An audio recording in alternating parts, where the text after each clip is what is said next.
Napakainit na hapon sa atin lahat mga boss, no. Ngayon nga pala ay araw ng Sunday. So galing tayong trabaho at dito tayo mag-exit sa Carmona, Cavite.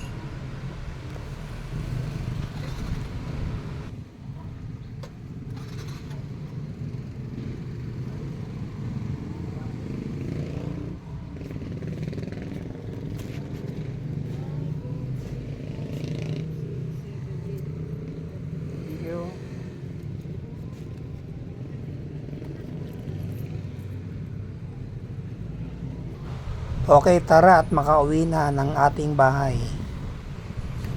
So mga 2:20 na ng hapon, ano. At napakainit ng ganitong oras.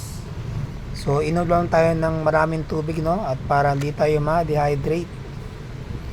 Kasi summer na ano mga boss. Saan kaya ulit makapunta itong summer, ano? Makapag-beach o kaya makapag-travel sa ibang lugar. So by July, no, pupunta tayo ng Zambales. So sino ba dyan ang gustong sumama sa atin? So marahil ko ay wala. So ngayon darating na Holy Week, no? Tayo pala ay magbibisita iglesia sa Taal, Batangas, no? Siguro mga second week ng April. Tara mga boss, samahan nyo ako sa Taal, Batangas Basilica o Batangas Loop, no mga boss? Hindi kaya? Palabas na nga pala tayo ng National Highway, no mga boss. Ito nga pala ipapuntang Carmona, Cavite. Walang sasakyan, no mga boss, at kukunti lang ang tumatakbo sa National Highway kasi nga ngayon ay araw ng linggo. Ganito masarap pumiyahe, no? Yung walang sakyan at traffic. So solong-solo natin yung daan, no mga boss. Takbong 60 lang, ano? Takbong gwapo lang tayo mga boss. Hindi man tayo nagmamadali. Ito nga pala yung Suki Smash Legendary.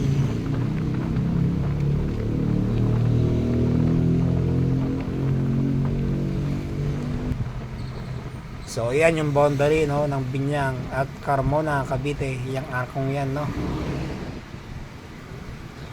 Ang sarap talaga magbiyahe ng ganitong oras, ano, at araw ng linggo. At wala masyadong sasakyan sa daan. So ingat po tayo palagi, no, and safe rides. So shoutout nga pala, no, sa ating mga followers and subscribers. So thank you nga pala, no, sa nag-follow ng ating FB page, Bossmatic Moto.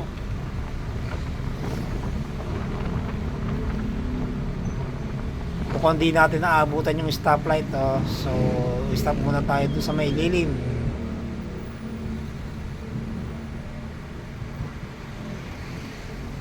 So di tayo abot sa stoplight, no? Doon tayo sa may lilim sa poste.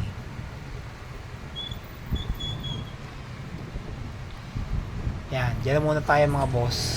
Ang layo, no? Ang init kasi dun sa harap eh.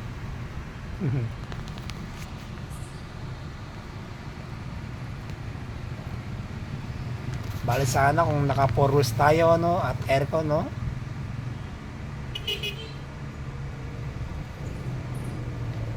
Ay, may dumang tricycle.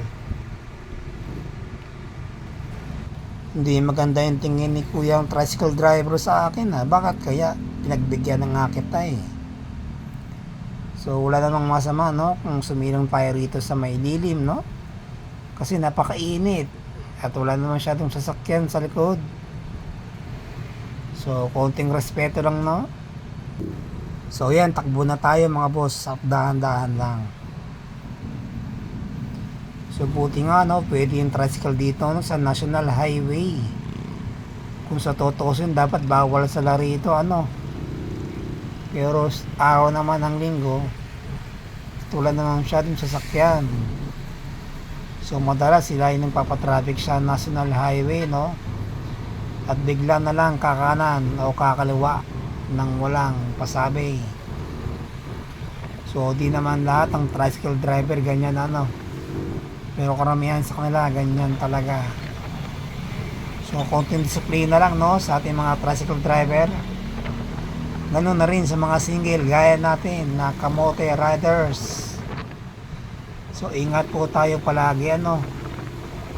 So pagka ganitong nasa national highway na ano at medyo mabibilis ang sasakyan, dagdag mo pa yung malaking truck ano at di tayo nakikita niya no, at lagi tayong blind spot dyan, lalo na tayo mga single na motor.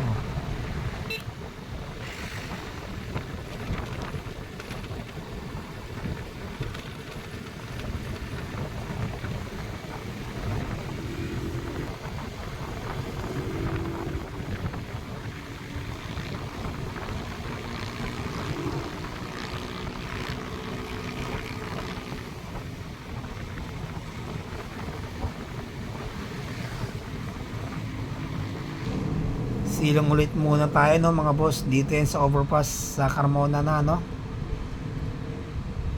So dahil wala naman masyadong sasakyan at dito muna tayo at inabutan tayo ng stoplight. Tara at pwede na ulit mga boss.